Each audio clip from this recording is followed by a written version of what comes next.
Movie शुरू 4 जून 1987 से होती है। यहाँ एक लड़के को दिखाया जाता है जिसके अंदर एक बुरी आत्मा आई हुई थी। वहाँ एक फादर जिनका नाम गैब्रियल था वो आए हुए थे उस लड़के का इलाज करने के लिए। फादर उस आत्मा से पूछते हैं कि तुम कौन हो।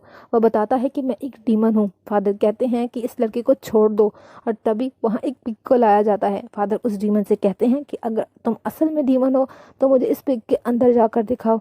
डीमन बिल्कुल ऐसा ही करता है और जैसे ही वो पिग के अंदर जाता है फादर उस पिग को गोली मार देते हैं। इस वाक्य के बाद चर्च में एक मीटिंग होती है जिसमें फादर गैब्रियल को बुलाया जाता है। वहाँ बैठे सभी फादर गैब्रियल से पूछते हैं कि तुमने उस लड़के का एक्सॉर्सिज्म क्यों किया। यहाँ पर 4 जून को जो फादर ने उस लड़के में से डीमन निकाला था उसकी बात हो रही थी। तुमने उसका इलाज क्यों किया जबकि तुमने किसी की इजाज़त भी नहीं ली थी। फादर गैब्रियल कहते हैं कि उस लड़के में कोई डीमन नहीं था बल्कि उसको तो दिमागी बीमारी थी। वो ये समझ रहा था कि उसके अंदर डीमन है, हालांकि ऐसा नहीं था। उसी मीटिंग में एक फादर कहते हैं कि ज़रूरी नहीं है कि हर इंसान के अंदर डीमन हो। हमारे पास जितने भी केसेस आते हैं उसमें से 80% तो दिमागी बीमारी के होते हैं, बाकी 20% ही ऐसे होते हैं जिनमें डीमन होते हैं। फादर गैब्रियल को उसकी ये बात सुनकर गुस्सा आ जाता है और वो बोलते हैं कि तुम क्या चाहते हो कि मैं अपना ओहदा छोड़ दूं।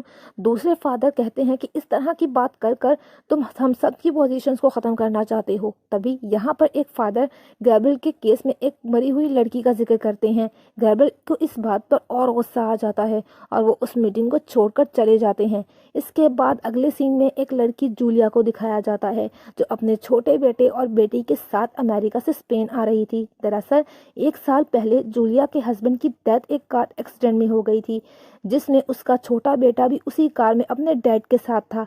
जूलिया का बेटा हेनरी उस एक्सीडेंट से बच गया था मगर उसने बोलना बंद कर दिया था। अब क्योंकि उनका कोई कमाई का जरिया नहीं था इसीलिए जूलिया अपने हस्बैंड के खानदानी घर को मरम्मत करके उसे बेचने आई थी ताकि उसे पैसे मिल सकें। अब जब तक मरम्मत नहीं होती उन्हें इसी घर में रहना था। यहाँ जूलिया की बेटी को बिल्कुल अच्छा नहीं लग रहा था क्योंकि वो यहाँ नहीं रहना चाहती थी। अब जूलिया अपने घर में आई थी तो उसकी मुलाकात फादर एस्किबल से होती है जो इस घर का ख्याल रखते थे। फादर जूलिया से कहते हैं कि अगर तुम्हें कोई भी ज़रूरत हो तो मुझे बता देना। जूलिया की बेटी जब घर को देख रही होती है तो उसकी नज़र एक निशान पर पड़ती है जो एक बड़े चर्च का होता है। वो जब उस निशान के करीब जाती है तो दीवार में दरार आना शुरू हो जाती है और वो डर कर भाग जाती है। दूसरी तरफ एक वर्कर को भी सेम निशान दिखता है एक दीवार पर जब वो आग लगाकर निशान को देखने की कोशिश करता है तो वहाँ ब्लास्ट हो जाता है क्योंकि वहाँ सल्फर गैस थी जिसकी वजह से ये ब्लास्ट हुआ था और इस वाक़े की वजह से बाकी वर्कर्स ने भी काम करना मना कर दिया था। जब ये सब हो रहा था तो वहाँ जूलिया का बेटा हेनरी अजीब हरकतें कर रहा था। उसको पता नहीं क्या हो गया था और अब उसने बोलना भी शुरू कर दिया था। जब जूलिया उसे देखती है तो हेनरी के अंदर एक डीमन बोल रहा होता है। यहाँ पर असल में हुआ ये था कि उस वर्कर के आग जलाने की वजह से एक खतरनाक डीमन को आज़ाद कर दिया था जिसने हेनरी के अपने कब्जे में ले लिया था। जूलिया हेनरी को डॉक्टर के पास लेकर जाती है। डॉक्टर जूलिया से कहते हैं कि हेनरी को बस अपने फादर की मौत का सदमा लगा है, उसे एक अच्छे दिमाग के डॉक्टर की ज़रूरत है और डॉक्टर जूलिया को एक इंजेक्शन भी देते हैं ताकि अगर हेनरी काबू से बाहर हो जाए तो उसे ये इंजेक्शन लगा दिया जाए। जूलिया को डॉक्टर की बात पर यकीन नहीं होता इसीलिए वो मदद के लिए फादर एस्क्यूबल के पास जाती है। फादर जब हेनरी को देखने के लिए अंदर जाती हैं तो हेनरी के अंदर का डीमन उन्हें उठाकर रूम से बाहर फेंक देता है। अगले सीन में हम फादर गैब्रियल के साथ उनके हेड को देखते हैं। हेड फादर को स्पेन जाने का बोलते हैं। हेड उसे हेनरी के बारे में बताते हैं और कहते हैं कि वहाँ पर एक फैमिली है जिससे तुम्हारी मदद की ज़रूरत है और उसी जगह की वजह से चर्च ने भी बहुत मुसीबतों को झेला है, इसलिए तुम्हें जाकर उस बच्चे को बचाना होगा। उसके अंदर एक बहुत खतरनाक डीमन है, तुम जो भी करो सोच समझ कर करना। फादर गैब्रियल अपने हेड के कहने पर जूलिया के घर पर पहुंच जाते हैं पर वो इस बात पर हैरान थे कि हेनरी के अंदर जो भी डीमन है उसने चर्च का भला क्या नुकसान किया है। फादर गैब्रियल जूलिया से कहते हैं कि उसे हेनरी को देखना है। फादर जब हेनरी के पास जाते हैं तो हेनरी के अंदर का डीमन उसे देखकर हंसता है और कहता है कि आ जाओ, मैं तुम्हारा ही वेट कर रहा था। जब फादर उसे एक निशान दिखाते हैं तो हम हेनरी के अंदर डीमन की आंखों को देख पाते हैं। जब फादर उससे उसका नाम पूछते हैं तो डीमन अपना नाम नहीं बताता। असल में अगर डीमन का नाम पता लग जाए तो जादू करना आसान हो जाता है। इससे आसानी से डीमन को काबू में किया जा सकता है। यहाँ पर डीमन फादर को डरपोक और कायर बुलाता है। असल में गैब्रियल पहले आर्मी में था और एक जंग में वो लड़ाई से हट गया था, मगर इस बात से गैब्रियल को कोई फर्क नहीं पड़ रहा था। तभी हेनरी अपने मुंह से एक मरा हुआ परिंदा निकालता है, जो देखकर गैब्रियल परेशान हो जाते हैं। वो बाहर आकर एस्केबल और जूलिया को बताते हैं कि हेनरी के अंदर कोई बहुत खतरनाक डीमन है जो बहुत ज़्यादा पावरफुल है। उस पर जादू करना आसान नहीं है और हमने जल्दी नहीं की तो हेनरी की जान को खतरा हो सकता है। फादर गैब्रियल बताते हैं कि हेनरी को अपने डैड की मौत का सदमा था, जिसका फायदा डीमन ने उठाया, लेकिन ये समझ नहीं आ रहा था कि डीमन हेनरी के अंदर ही क्यों आया। ये हेनरी के अंदर आकर क्या करना चाहता था। डीमन जूलिया की बेटी को भी डराता है। उसके मरे हुए डैड की आवाज में उससे फोन पर बात कर रहा था। यहाँ पर डीमन ने अपना काम करना शुरू कर दिया था। उधर एस्केबल और गैब्रियल मिलकर हेनरी का एक्सोर्सिज्म करने की तैयारी कर रहे थे। जब ये दोनों उसके पास जाते हैं तो डीमन इन्हें इनकी पिछली जिंदगी के बारे में बताता है। वो गैब्रियल से कहता है कि तुम्हारी वजह से एक लड़की की जान गई, और एस्केबल से कहता है कि तुम प्रीस्ट हो, है ना, फिर भी गलत काम करते हो। ये बात सुनकर एस्केबल हेनरी का गला दबाने लगता है। गैब्रियल उसे रोकता है। इस वजह से इनका एक्सोर्सिज्म पूरा नहीं हो पाता। बाहर आकर एस्केबल गैब्रियल को बताता है कि मुझे एक लड़की से प्यार हो गया था। वो ये नहीं जानती थी कि मैं एक प्रीस्ट हूँ। हमारे बीच में बहुत कुछ गलत हुआ था, पर जब मुझे एहसास हुआ मैंने उसे छोड़ दिया और अपनी ज़िंदगी प्रीस्ट बनकर गुजारने का फैसला किया। इसीलिए वो डीमन मेरी कमज़ोरी का फ़ायदा उठाना चाहता था। अब गैब्रियल अपनी साइड की स्टोरी सुनाना शुरू करता है। बताता है कि जंग के दौरान जब मेरे सारे साथी मर गए तो मैंने प्रीस्ट बनने का फैसला किया। मेरे पास तब सबसे पहले एक लड़की का केस आया।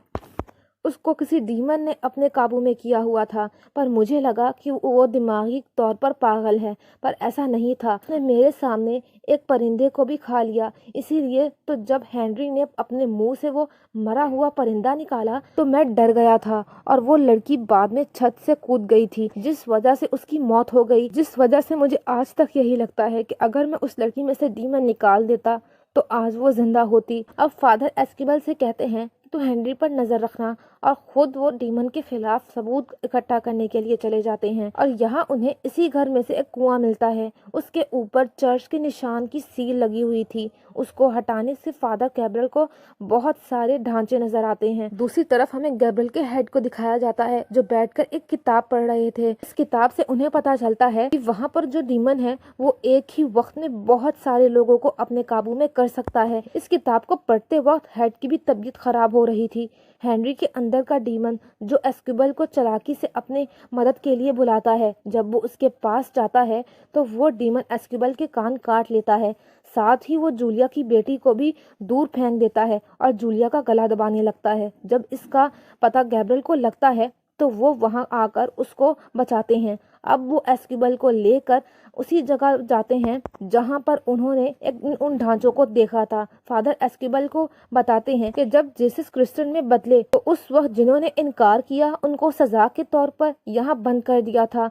अब ये दोनों अंदर जाते हैं जहाँ पर वैसा ही निशान वाला दरवाजा मिलता है जैसा निशान वाला जूलिया की बेटी ने देखा था। जब वो उस दरवाजे को खोलते हैं तो अंदर जाने पर उन्हें बहुत सारे स्केलेटन मिलते हैं, जिनमें से एक स्केलेटन पिंजरे में बंद था। उसके हाथ में अंगूठी थी। वो एक प्रीस्ट का स्केलेटन था। वहां पर उन्हें एक और दरवाजा मिलता है जिसकी चाबी उन्हें पिंजरे में बंद स्केलेटन से मिलती है। वहां आगे जाकर उन्हें दुनिया का सबसे बड़े प्रीस्ट का स्केलेटन भी मिलता है। तो गैब्रियल यहाँ पर एस्केबल से बताते हैं कि यहाँ पर एक बहुत ही खतरनाक डीमन ने एक साथ बहुत से इंसानों को पोजेस किया हुआ था, जिनका एक्सोर्सिज्म उस वक्त यहाँ पर किया जा रहा था, मगर वो डीमन किसी के काबू में नहीं आया और उसी ने इन सब का ये हाल किया।